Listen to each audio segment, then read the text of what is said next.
سب کے یہاں سب ہیں ہیں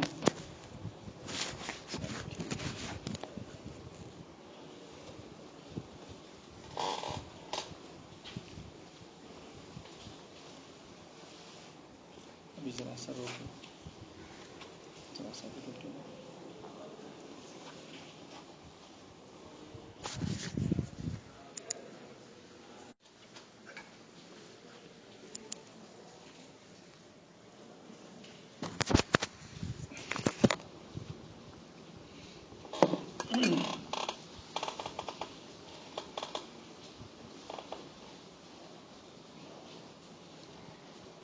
السلام علیکم ورحمۃ اللہ وبرکاتہ۔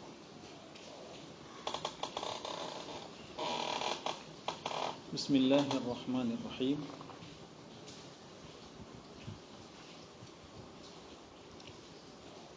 عربی دوم کے بچوں کی طرف سے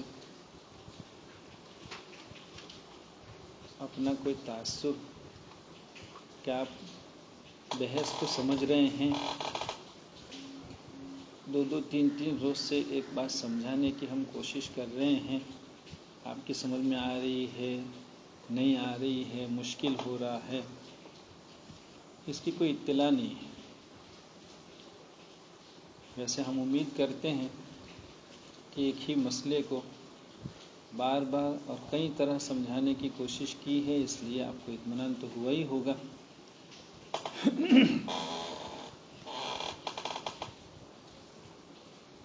جی، تو ہمارے مصنف رحمۃ اللہ علیہ لحن خفی کے اسباب وقوع بیان فرما رہے تھے، اور اسباب کو بیان کرتے ہوئے آپ نے یہ فرمایا تھا کہ بعض صفات جو تحسین حرف سے تعلق رکھتے ہیں اور غیر ممیزہ ہے۔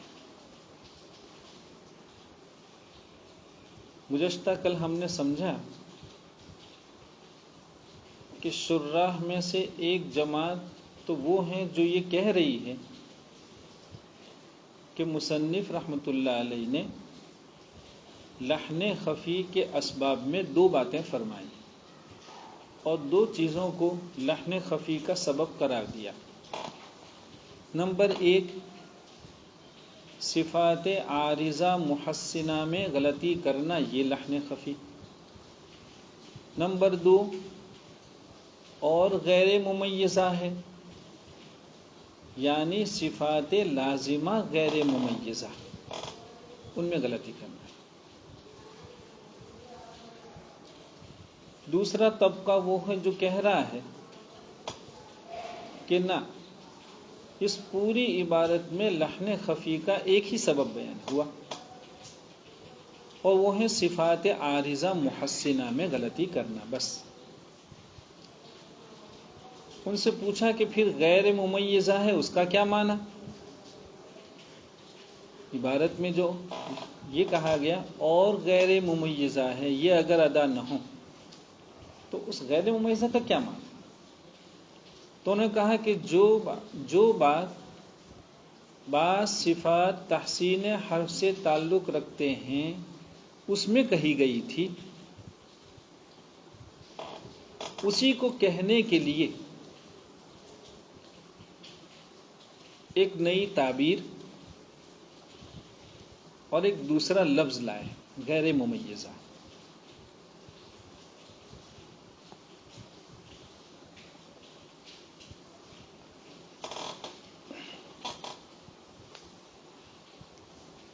اسی کو آپ نے کل یہ سمجھا تھا کہ اور غیر ممیزہ ہیں سے مصنف کیا چاہتے ہیں، آپ کی کیا مراد ہے؟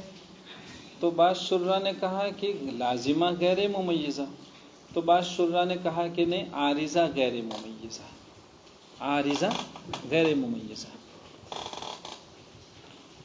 آج تو کوئی نیا طالب علم آ گیا چائے لے کر، تو یہ طالب علم بھی ہیں؟ کیا پڑھتے ہو؟ ہیں؟ کتنے پارے ہو گئے ہیں؟ جو ٹھیک ہے نا، તો પહેલા ઉર્દુમાં વાત કરો તો પછી ગુજરાતીમાં આવી ગયો તો એવું કેમ?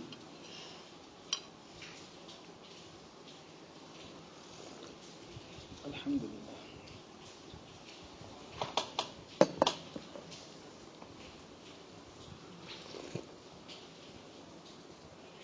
لیکن کل جیسے ہم نے بتلایا تھا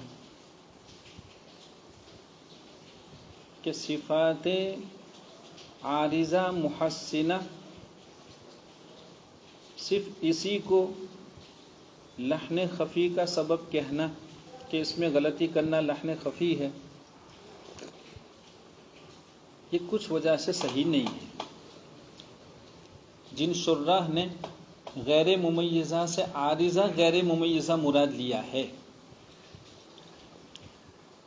یہ کچھ وجہ سے صحیح نہیں ہے۔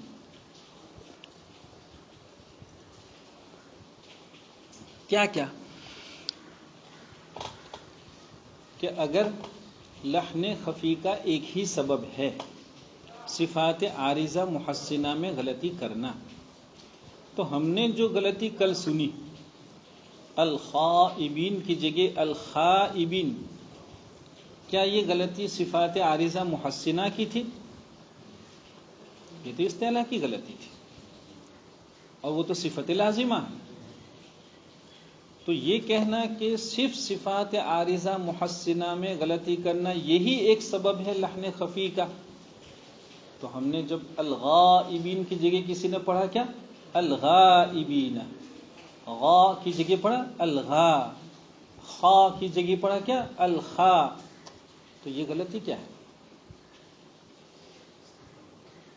اگر عارضہ محسنہ میں غلطی کرنا یہی ایک سبب لحن خفی کا ہے تو یہ غلطی عارضہ محسنہ کی ہے نہیں، لہذا اس غلطی کو تو پھر لحن جلی کہنا چاہیے۔ ارے بھی جب لحن خفی کا ایک ہی سبب عارضہ محسنہ میں غلطی کرنا، الخا کی جگہ الخا پڑھنا عارضہ محسنہ کی غلطی ہے نہیں، تو پھر کہنا چاہیے کہ یہ لحن جلی۔ تو کیا یہ لحن جلی ہے؟ ہم نے جب اوپر میں 4 صورتوں میں اس کو تلاش کیا، الخا کی جگہ الخا والی غلطی کو وہاں تلاش کیا، تو وہاں تو کہا تھا ایک حرف دوسرے سے بدل جائے، تو بدلا بھی نہیں، گھٹانا بڑھانا وہ بھی نہیں ہوا، حرکت میں غلطی کرنا وہ بھی نہیں ہوا، متحرک کو ساکن ساکن، معلوم ہو کہ لحن جلی کی 4 صورتوں میں کی کوئی صورت نہیں ہے، اس کے پیش نظر اس کو جلی کہہ نہیں سکتے ہیں، تو پھر یہ غلطی کون سی کہلائے؟ آپ کہہ رہے ہیں کہ یہ خفی بھی نہیں ہے، ادھر مصنف نے جو 4 صورتیں لحن جلی کے بیان کی ان میں کی کوئی صورت نہیں ہے، تو وہ جلی بھی نہیں کہلا سکتا، تو اور بھی کوئی تیسری قسم ہے کیا؟ آیا سمجھ میں؟ اس لیے جو لوگ غیر ممیزہ کا جو لفظ کتاب میں ہے اس سے جو شراح عارضہ مراد لے رہے ہیں اور کہہ رہے ہیں کہ اسی ماقبل والی عبارت کا یہ مترادف ہے، کوئی نئی بات کہنے کے لیے نہیں ہے، لحن خفی کا ایک ہی سبب ہے، ایک ہی سبب کو 2 عبارتوں میں بیان کیا، جو لوگ یہ بات کہہ رہے ہیں ان کی بات اس لیے قابل قبول نہیں ہے کہ پھر تو الخا کی جگہ الخا والی غلطی کو کیا کہنا چاہیے؟ جلی کہنا چاہیے، خفی تو ہو نہیں سکتی، اور جلی میں ہم نے دیکھا تو وہاں ہے نہیں وہ، اس لیے ان کی یہ بات صحیح نہیں ہے۔ ہم نے کہا تھا کچھ وجوہ سے صحیح نہیں۔ نمبر 2، حضرت قاری محب الدین صاحب رحمۃ اللہ علیہ فرماتے ہیں کہ کتب فن میں ممیزہ غیر ممیزہ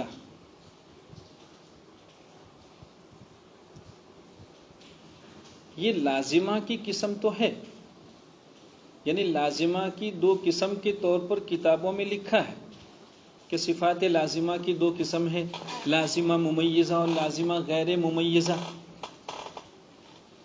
لیکن عارضہ کی اس طرح کی 2 قسمیں کسی نے لکھی ہو ایسا کسی کتاب میں نہیں ہے۔ کیا کتاب میں نہیں ہے؟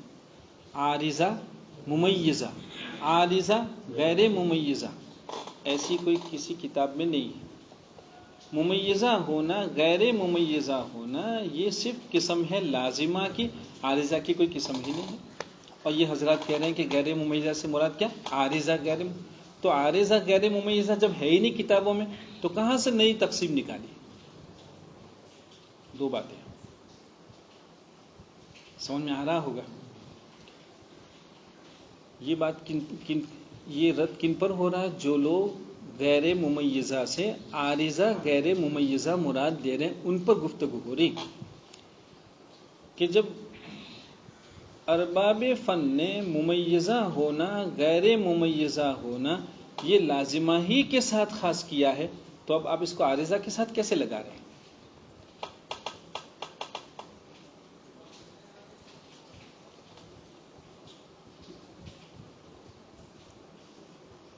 نمبر 3، دھیان سے سنیں گے اور سمجھنے کی کوشش کریں گے۔ آپ کو یاد ہوگا فیض العزیز میں تجوید کے 4 ارکان بیان ہوئے: مخارج میں غلطی کرنا، صفات لازمہ میں غلطی کرنا، لا الہ الا، مخارج، صفات لازمہ، اور کہا ان احکام کی شناخت جو حرفوں کو باعتبار ترکیب کے پیش آتے ہیں۔ کیا معنی ان احکام کی شناخت جو حرفوں کو باعتبار ترکیب کے پیش آتے ہیں؟ یہ کیا عبارت ہے؟ آپ کے اساتذہ نے سمجھایا ہوگا کہ اس سے مراد صفات عارضہ ہے، اس سے مراد صاحب فیض العزیز کا منشا اس سے صفات عارضہ کو بیان کرنا ہے۔ عارضہ کو اس طرح کیوں کہا؟ کہا دیکھیے، آپ نے ادغام، اخفا، غنہ، مد، دیکھو مد ہوتا ہے جاء، وما ادراک، یہ مد کب ہوا؟ جب آپ نے جاء کا کلمہ 3 حرفوں کو ترکیب دے کر ملا کر بنایا، 3 حرفوں کو باہم ملایا تو مد آیا۔ جاء کے 3 حروف آپس میں ایک دوسرے کے ساتھ جڑتے نہیں، ملتے نہیں، تو الف مدہ کے بعد حمزہ آتا نہیں اور مد ہوتا نہیں۔ بھئی من قبل، دیکھو نون ساکن کے بعد قاف آیا تو آپ نے کیا اخفا، اخفا صفت عارضہ، لیکن اگر من پر کسی نے وقف کر دیا تو معلوم ہوا کہ یہ اخفا 2 حرفوں کے ملانے سے آتا ہے، اس کو کہا باعتبار ترکیب ملانا، حرفوں کو ملانا۔ خیر، ہم آپ کو یہ سمجھا رہے تھے کہ صفات عارضہ محسنہ جو ہم نے سنی لحن خفی کے اسباب میں سے ایک سبب، یہ تو کب آئے گی؟ جب آپ حرفوں کو باہم ملا کے کوئی کلمہ بنائیں گے، اور حرف میں جو غلطی ہوتی ہے چاہے وہ جلی کے قبیل کی ہو چاہے خفی کے قبیل کی ہو،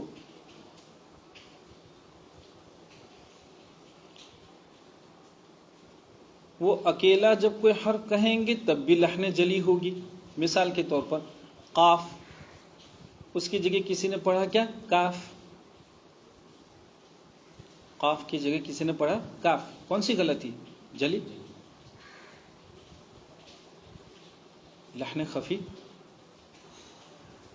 لحن خفی کب ہوگی؟ لحن خفی اکیلے کسی حرف میں نہیں پائی جاتی۔ ہاں، جب آپ صفات لازمہ ممیزہ اور غیر ممیزہ 2 کہیں گے اور پھر کہیں گے کہ لازمہ غیر ممیزہ میں غلطی کرنا بھی خفی، تو آپ کہیں گے خا کی جگہ خا، خا کی جگہ خا، دیکھو یہ لحن خفی، یہ لحن خفی۔ لیکن کیا ابھی جب آپ خا بول رہے ہیں اور اس کی جگہ خا بول رہے ہیں تو اب تک تو کوئی صفت عارضہ آئی ہی نہیں خا میں کہ جس کو آپ نہیں ادا کر رہے ہیں؟ صفت عارضہ تو آئے گی کب؟ جب اس خا کو دوسرے کسی حرف کے ساتھ ملائیں گے۔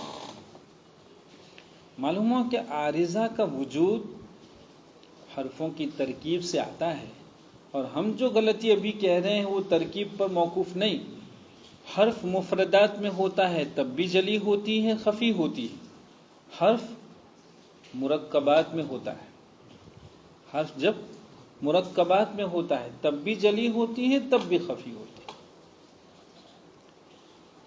صفات عارضہ مفردات میں ہوتی نہیں،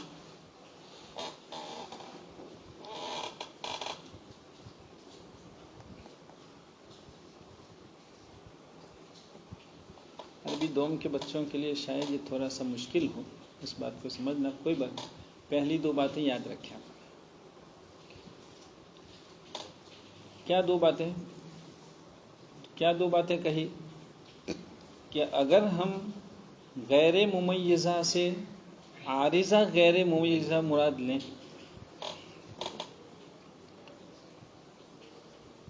تو پھر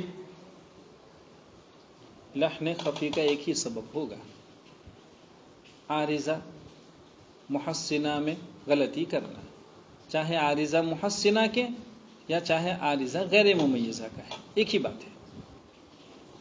لیکن اس میں کیا خامی ہے، کیا کمی ہے اس میں، کہ اگر یہی بات ہے کہ لحن خفی کا ایک ہی سبب ہے تو ہم پوچھتے ہیں کہ الخائبین کی جگہ الخائبین، الغا کی جگہ الغائبین، یہ غلطی کون سی ہوئی؟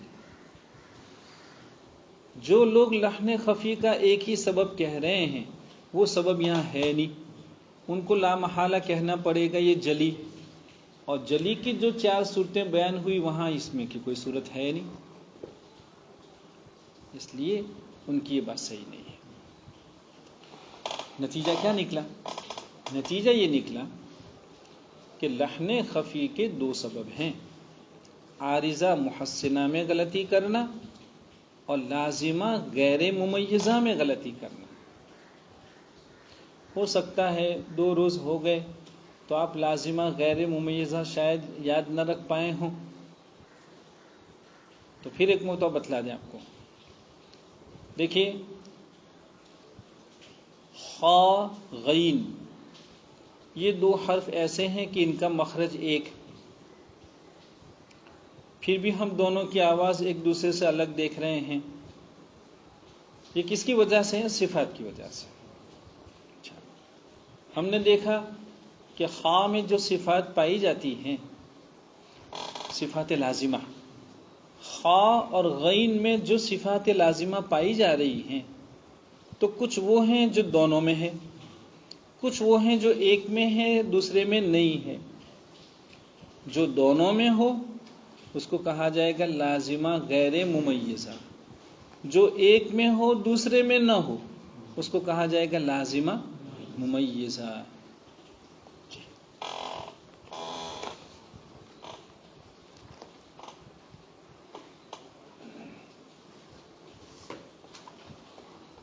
آگے چلیے،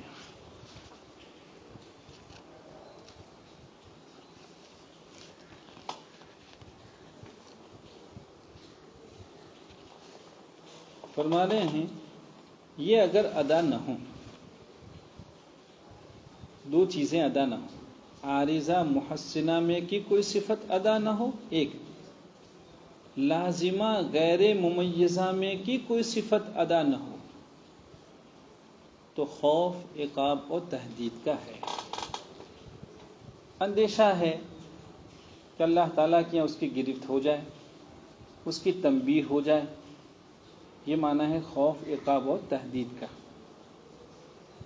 مصنف نے غلطیوں کا نام نہیں فرمایا تھا اب تک، تو اب آگے فرما رہے ہیں پہلی قسم کی غلطیوں کو لحن جلی، جو 4 شکلیں بیان کی تھی ان 4 صورتوں میں کی جو بھی صورت ہوگی اس کو کہا جائے گا لحن جلی، اور دوسری قسم کی غلطیوں کو لحن خفی کہتے ہیں۔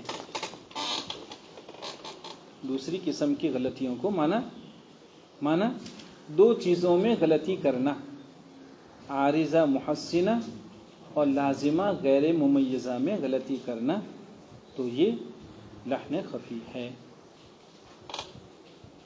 تجوید کی تعریف، تجوید کے معنی ہر حرف کو اپنے مخرج سے مع جمیع صفات کے ادا کرنا۔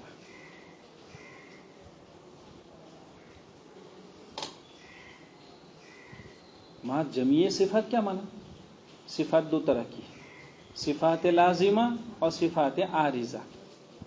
جمعی میں دونوں آ گئی، لہذا کل 3 چیزیں ہو گئی. ہر حرف کو اپنے مخرج 1، صفات لازمہ 2، اور صفات عارضہ سے ادا کرنا، اس کا نام کیا ہے؟ تجوید. تو 3 چیزوں کی رعایت سے کسی بھی حرف کو پڑھنا، ادا کرنا، تلفظ کرنا، اس کو کہا جاتا ہے تجوید.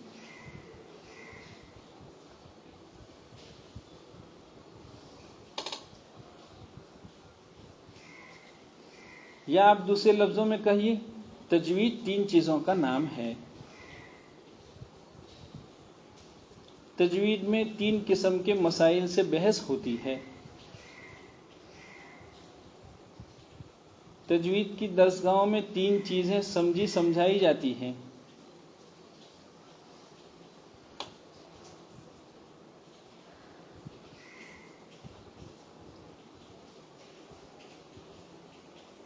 لیکن آپ کو یاد ہوگا بتلایا تھا کہ یہ 3 چیزیں کیا ہیں. حضرت جبریل علیہ الصلاۃ والسلام جب قرآن کریم لے کر رحمت للعالمین صلی اللہ علیہ وسلم کی خدمت میں حاضر ہوئے اور آپ نے حرفوں کو جس طرح ادا فرمایا تو ان کی ادائیگی میں 3 چیزیں تھیں.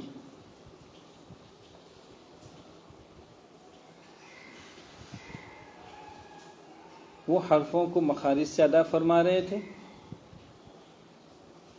وہ حرفوں کی صفات لازمہ کا اہتمام کر رہے تھے، اور ان میں پائی جانے والی صفات عارضہ کا بھی اہتمام رہا. دیکھیے اس کی ایک مثال دیں آپ کو. ابھی جیسا کہ آپ نے محسوس کیا ہوگا سبق کے دوران چائے آئی. ادائے جبریل، اب ایک نام ہم نے دیا کہ حضرت جبریل کا تلفظ. تو چائے ایک مجموعہ ہے. چائے کیسے بنی، اس میں کیا کیا چیزیں ہیں، تو آپ نے اس کو چائے کا نام دیا.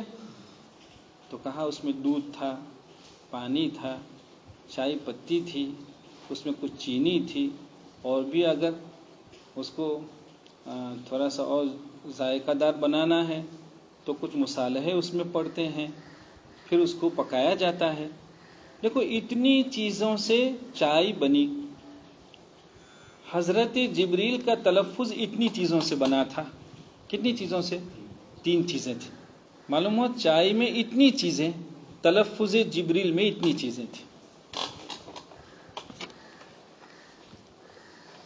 لہذا آپ جس کو چائے کہتے ہیں اتنی چیزوں کے مجموعے کا نام، ادائے جبریل جس کو کہتے ہیں وہ 3 چیزوں کے مجموعے کا نام، مخارج، صفات لازمہ اور صفات عارضہ.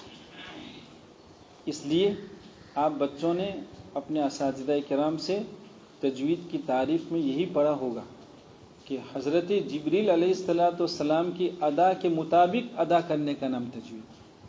قرآن کریم جیسا نازل ہوا اسی کے مطابق. یا پھر آپ نے پڑھا ہوگا کہ ادائے نبی صلی اللہ علیہ وسلم کے مطابق ادا کرنا. یہ سب ایک ہی باتیں ہیں. ادائے جبریل میں بھی، ادائے جبریل بھی نام ہے 3 چیزوں کے مجموعے کا، ادائے نبی بھی نام ہے 3 چیزوں کے مجموعے کا. اس لیے مصنف رحمۃ اللہ علیہ نے تجوید یا ادائے جبریل یا ادائے نبوی کو 3 چیزوں سے بیان فرمایا.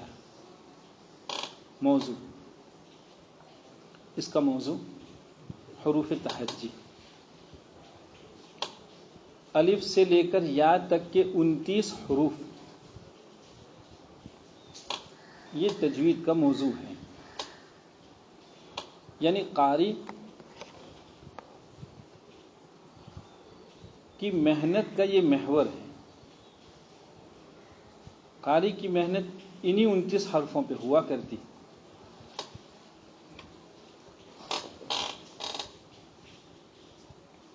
انہی 29 حرفوں کو بنانے اور سنوارنے کی محنت ہوتی ہے قاری کی، اور غایت مانا غرض اس کی تصحیح حروف۔ آپ فوائد مکیہ پڑھ رہے ہیں،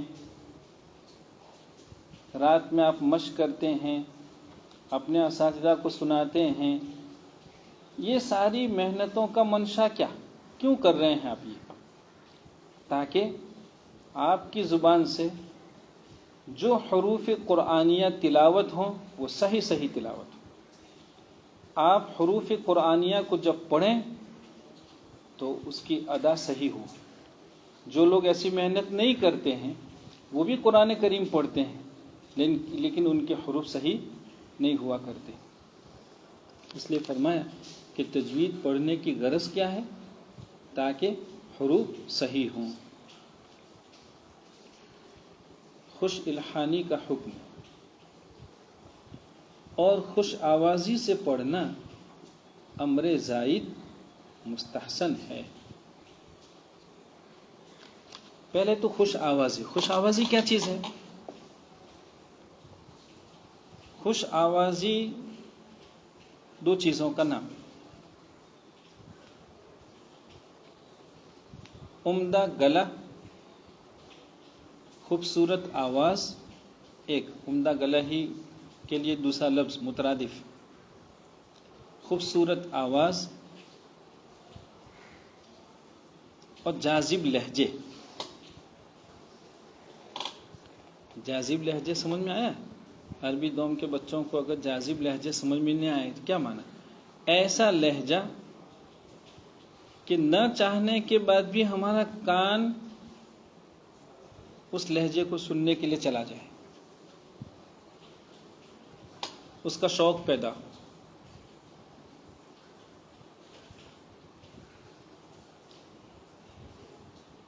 اس کو سننے سے قلب پر اثر پڑتا ہو، یہ ہے جاذب لہجے۔ تو خوش آوازی مانا قرآن کریم کو حسین آواز میں تلاوت کرنا، تو اس کے لیے دو چیزیں پہلی ضروری ہیں، بنیادی ہیں۔ ایک تو گلا عمدہ ہونا چاہیے، اور دوسرا شاندار لہجوں کی صلاحیت ہونی چاہیے۔ یہاں عربی دوم کے بچے ایک بات سنیں، گلے کی خوبصورتی، آواز کا جمال، وہ جو جی میں آیا اس کو کھانے پینے سے ہوا کرتا ہے۔ ٹھنڈے کی طبیعت چاہی تو خوب اچھا ٹھنڈا پی لیا، مرغن غذاؤں کی طبیعت چاہی تو اسے کھا لیا، بجیے پکوڑے کا شوق ہے، کھمن کا شوق ہے، خوب کھائیں، اس سے آواز شاندار رہتی ہے، اس سے آواز خوبصورت رہتی ہے۔ عربی دوم کے بچے سنیں اس کو، یہ عربی دوم کے بچوں کو خاص کر کے اس لیے کہہ رہے ہیں کہ آپ جس عمر میں ہیں، آپ کی عمر آواز کے لیے خطرے کی عمر کہلاتی ہے۔ عربی دوم کے بچے جس عمر میں ہیں وہ عمر آواز کے لیے خطرے کی عمر کہلاتی ہے۔ اس وقت میں اگر آپ نے اپنے کسی بھی شوق کو چھوڑا نہیں اور پھر آپ یہ سمجھیں کہ آپ کی آواز عمدہ رہے، ہاں پھر انسان کے ٹولے سے نکل کر بھینس کے ٹولے میں چلے جانا چاہیے۔ بھینس سب کچھ کھاتی ہے تو آواز بھی اس کی کتنی عمدہ رہتی ہے، ہاں۔ اس لیے بچوں ایسا نہیں کرتے۔ دیکھو دنیا میں ہم ایک قانون ہے اور ساری دنیا اس قانون کو جانتی ہے، خاص کر کے دنیا کی جو سمجھدار لوگ ہیں انہوں نے اس قانون کو اپنے دل میں گرہ کیا ہے۔ آپ گجراتی میں کہیں گانٹھ واریلی છે، وہ کیا؟ کچھ پانے کے لیے کچھ کھونا پڑتا ہے، کچھ پانے کے لیے کچھ کھونا پڑتا ہے۔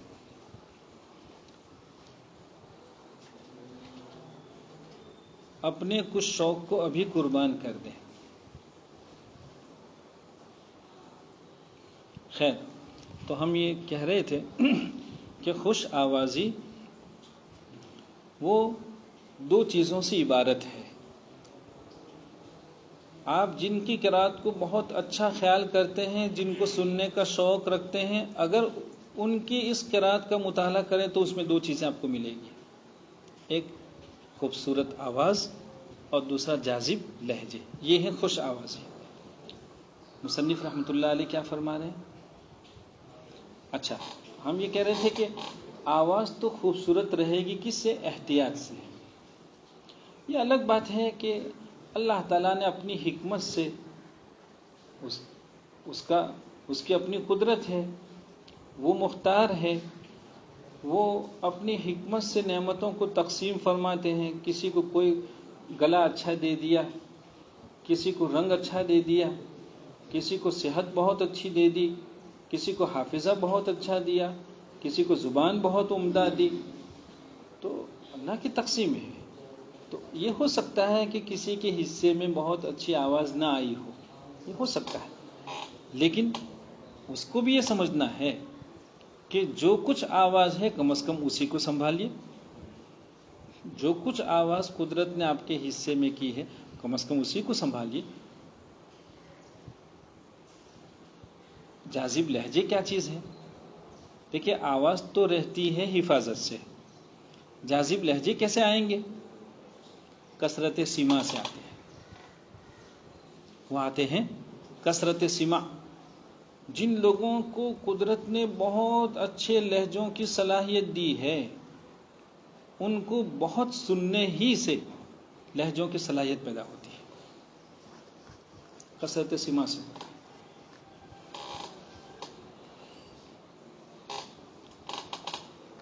ٹھیک ہے. ہاں، ابھی دوم کے بچے اپنے گھروں میں ہیں، تو آپ کا امتحان ہوگا آج. کیا آپ کو گلے کی آواز کی حفاظت کے لیے کوئی نسخہ بتلایا ہے؟ اصل تو اس نسخے کا استعمال یا اس نسخے کو آپ گلے لگائیں کہاں؟ گھروں میں رہتے ہوئے. تو بات تو ہے. مدرسے میں آ گئے تو مطبخ کا تو ایک خاص ٹائم ٹیبل ہوتا ہے، وہاں تو آپ کو اتنی مرغن. لیکن یہاں بھی ماشاءاللہ آپ چائنیز کا اچھا شوق رکھتے ہیں سب، اور چائنیز سے آواز بہت عمدہ بنتی ہے. جس کو بہت خوبصورت آواز چاہیے وہ روزانہ چائنیز کھاتا رہے. ارے لڑکوں، چائنیز آپ کی صحت کے لیے اور آپ کے گلے کے لیے زہر ہے. اب بھی اگر آپ کو زہر کھانے کا شوق ہو تو آپ اپنے شوق کے مختار ہیں. اللہ تعالی ہم سب کی حفاظت فرمائے. اور بچوں، آپ کل کے سبق میں انشاءاللہ سنیں گے کہ خوش آوازی اور قرآن کریم کو خوبصورت پڑھنا کیا نعمت ہے. اتنی عمدہ نعمت کے لیے ہم کچھ بھی نہیں چھوڑ سکتے ہیں، کچھ قربانی نہیں دے سکتے ہیں. جزاکم اللہ، فی امان اللہ.